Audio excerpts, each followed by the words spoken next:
Crossroads Community Church in Winnebago partners with the local park district Sunday to offer a clinic to help soccer coaches be successful with their athletes on and off the pitch. Rich Sparling led Sunday's clinic at Winnebago Middle School. He is a USA certified coach who has more than 40 years of experience at all levels of soccer. He also served as commissioner of the Women's Premier Soccer League for 6 years. Those who attended heard and learned from Rich on how they can develop and raise young athletes to become excellent adults.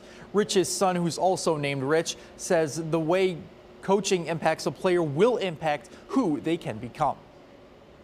Although we certainly want to see players become better at the sport that they're playing, most importantly, we want to see them grow up to become adults that are excellent in their communities, that are great husbands and fathers and mothers and wives, that are excellent employees, excellent business owners. That's our greatest goal.